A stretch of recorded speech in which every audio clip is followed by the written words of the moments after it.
Welcome dear students to NDA maths classes by DB sir. तो बच्चों, आज की इस क्लास में हम स्टार्ट करने जा रहे हैं नया chapter, that is Heron's formula.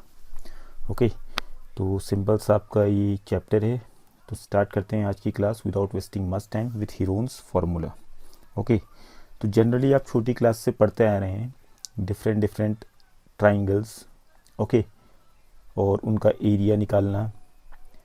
किसी भी ट्राइंगल का एरिया निकालने के लिए हम generally half into base into corresponding altitude करके निकालते हैं। ओके, तो यहाँ पे जैसे आपको दिख रहा होगा दो ट्राइंगल यहाँ मैंने बनाए हैं।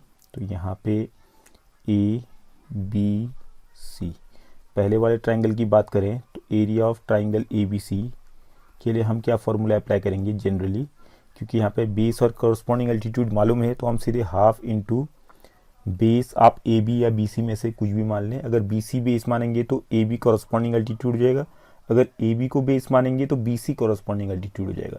तो हाफ इंटू बेस अगर बी सी को माना तो कॉरस्पॉन्डिंग अल्टीट्यूड ए बी हो गया।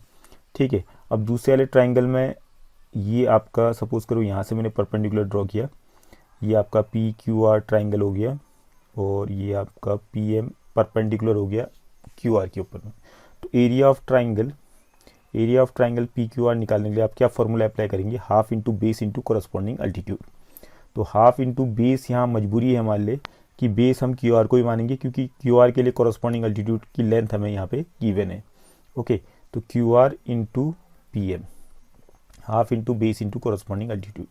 बट कभी ऐसा हो जाता है कि आपको ये कॉरस्पॉन्डिंग अल्टीट्यूड मालूम नहीं है, उसकी लेंथ मालूम नहीं है, तो उस केस में आप ट्राइंगल की एरिया कैसे निकालेंगे। मींस अगर आपको ट्राइंगल के सारे साइड्स की लेंथ मालूम है, बाकी और कुछ भी मालूम नहीं है, तो उस केस में आप ट्राइंगल की एरिया कैसे निकालेंगे। तो उसके लिए एक बहुत बड़े मैथमेटिशियन थे हीरोन्स, उन्होंने फार्मूला दिया था हीरोन्स फार्मूला। ठीक है, तो इनका जो फार्मूला इनके नाम के ऊपर में है Heron's formula.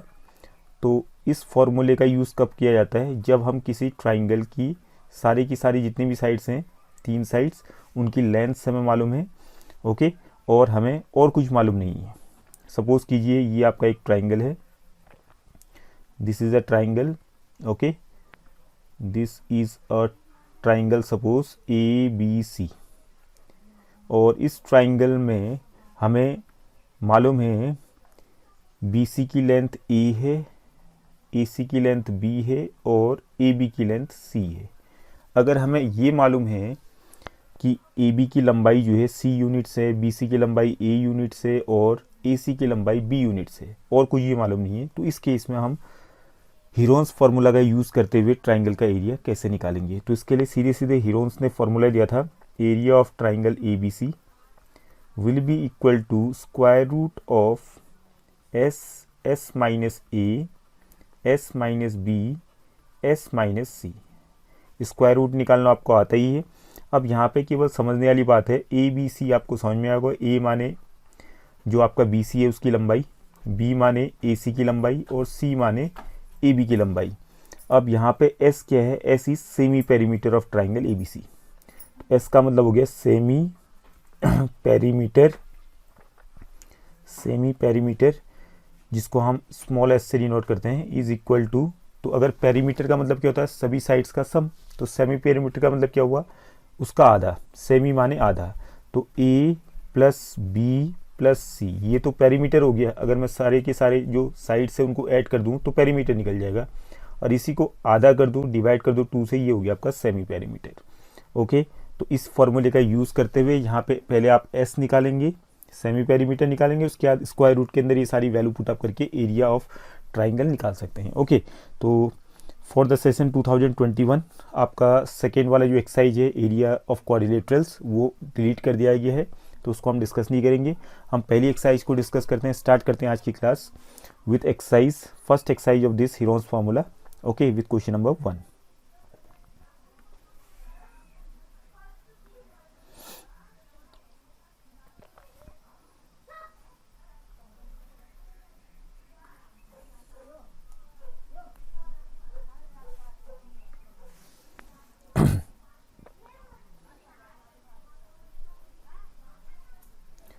Okay, exercise 12.1, question number 1, as you can see here, a traffic signal board indicating school ahead is an equilateral triangle with side A.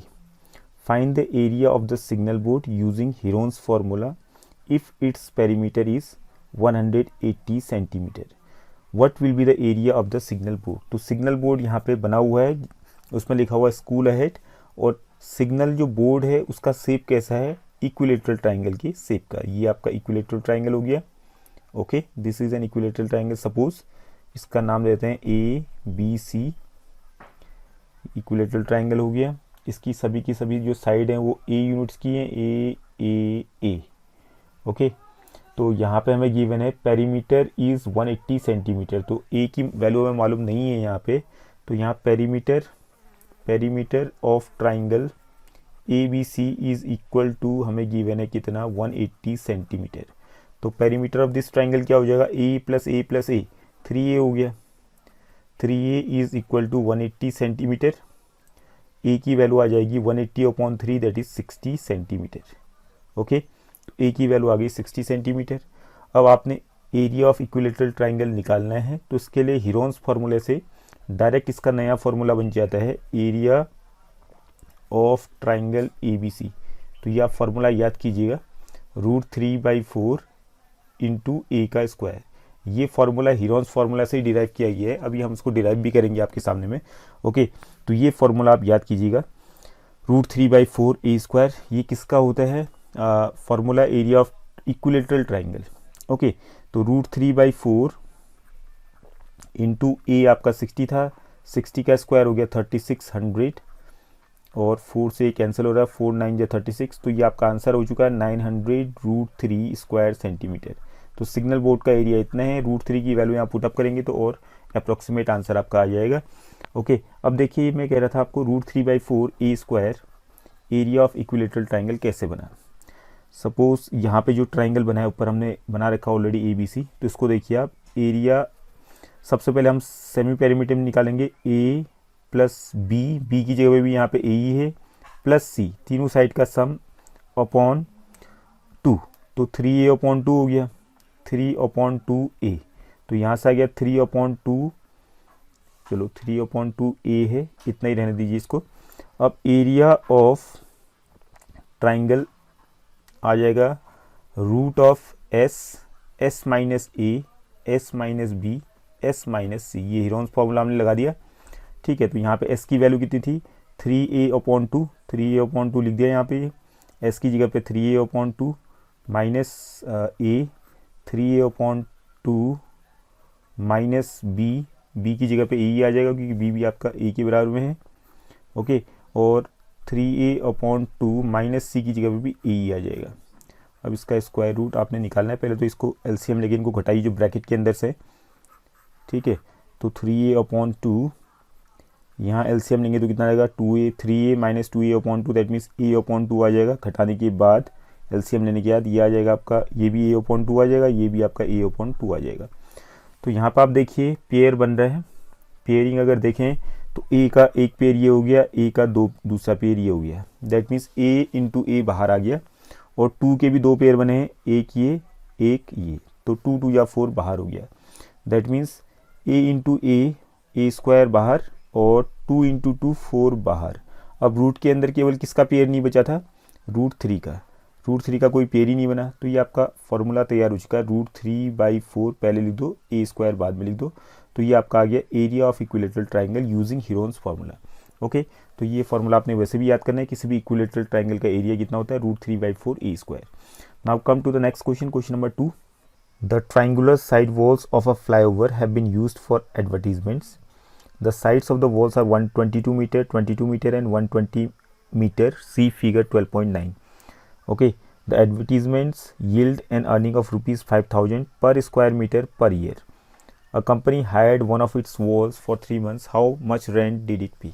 तो यहाँ पे आपने हिसाब किताब निकालना है। तो पहले आपको एरिया निकालना पड़ेगा जहाँ पे एडवर्टीजमेंट होना है। एडवर्टीजमेंट कहाँ पे होना है, जो आपका फ्लाईओवर है, फ्लाईओवर की साइड में जो ट्राइंगुलर वॉल है, एक तरफ वाली जो ट्राइंगुलर वॉल है उसको हायर किया जा रहा है।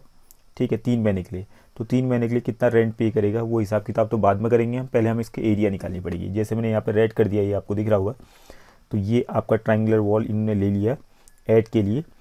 ओके, तो इसमें कितनी एरिया है ये फाइंड करते हैं, क्योंकि आपका हिसाब किताब पर स्क्वायर मीटर के हिसाब से यहाँ पे दे रखा है। तो यहाँ पे देखिए, अगर ध्यान से देखेंगे आपको हीरोन्स फार्मूला लगाने की यहाँ पे ज़रूरत नहीं पड़ेगी, क्योंकि ये जो ट्राइंगुलर वॉल है ये राइट एंगल ट्राइंगल आपको दिख रहा होगा यहाँ पे, ठीक है। तो यहाँ पे कॉमन सेंस का थोड़ा सा हम यूज़ करेंगे, हालांकि आप हीरोन्स फार्मूला का यूज़ करके भी आप इसका निकाल सकते हैं एरिया, लेकिन उससे थोड़ा सा टाइम लगेगा, बट अगर आप डायरेक्टली करेंगे तो उससे ईजी हो जाएगा आपका। ओके, तो हीरोन्स फार्मूला से भी आप निकाल सकते हैं एंड डायरेक्टली भी निकाल सकते हैं, because it is a right angle triangle.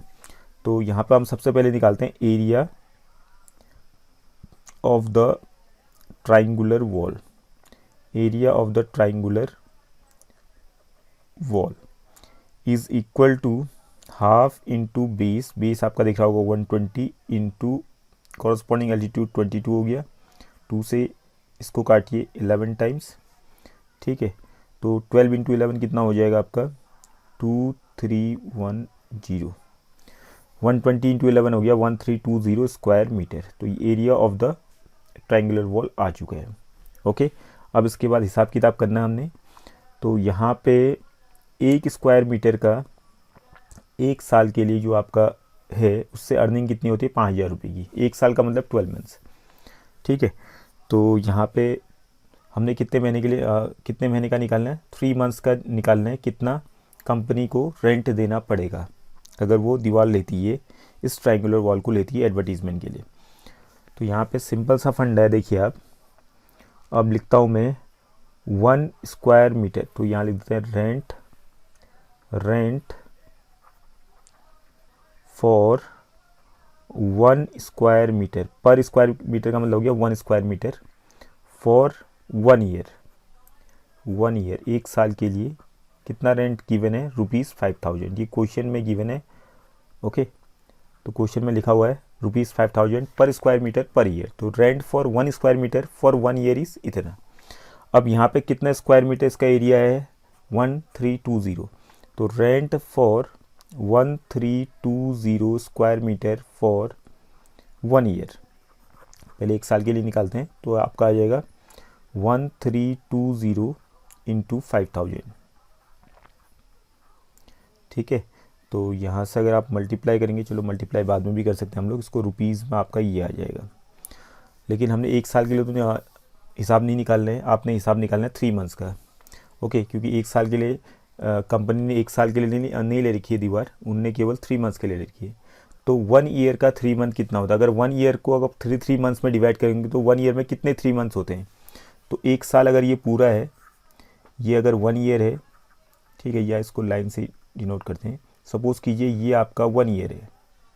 अब 1 ईयर में कितने 3 मंथ्स होंगे, 3 3 3 3 4 या 12 मंथ्स होते हैं। तो 3 months 3 months 3 months 3 months, okay. तो यहाँ पे 4 3 मंथ्स हो गए 1 ईयर में। तो अगर देखा जाए तो हिसाब भी यहाँ पे 1/4 या 1 ईयर में जो खर्चा आ रहा है, 3 मंथ्स में कितना खर्चा आएगा उसका 1/4 पार्ट, ठीक है। तो कॉमन सेंस लगाइए, थोड़ा सा कॉमन सेंस लगाएंगे तो आपको इतना लंबा फिर यूनिटरी मेथड में नहीं जाना पड़ेगा। ओके, फिर 12 मंथ्स का इतना खर्चा आ रहा है, फिर आप कहोगे 1 मंथ का इतना आ रहा है, फिर आपका 3 मंथ्स का इतना आएगा, तो काफ़ी लंबा हो जाता है लिखने में। तो यहाँ पर हम डायरेक्टली लिखते हैं rent for 1 square meter for 3 months. 3 months का मतलब हो गया 1/4 ऑफ ईयर। तो 3 मंथ को ईयर में कन्वर्ट कर तो तब भी आप निकाल सकते हैं। 3 मंथ का मतलब हो गया 3/12 ईयर्स, ठीक है। तो 1/4 ईयर हो गया। तो यहाँ पे 3 मंथ्स की जगह पे आप लिख सकते हैं rent for 1 square meter for 1/4 year is equal to ₹1320 into 5000 into 1/4। 4 से कैंसिल हो रहा है, कैंसिल कीजिए, 4 3 या 12, 1 बचा, 4 3 या 12, 0। बाकी मल्टीप्लाई कीजिए तो रुपीज़ आपका आ जाएगा, कितने जीरो हैं 1 2 3 4 0 तो ऐसे ही आ जाएंगे, 1 2 3 4 0 तो ऐसे ही आ गए, 5 3 या 15, 5 3 या 15 16, ओके। 5 3 या 15 कैरी 1, 5 3 या 15 16।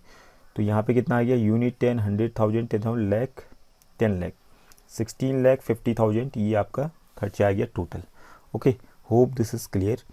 तो आज की क्लास में इतना ही क्वेश्चन हम डिस्कस कर पाएंगे। In the next class we will discuss rest of the questions of exercise 12.1। Thank you for today's class.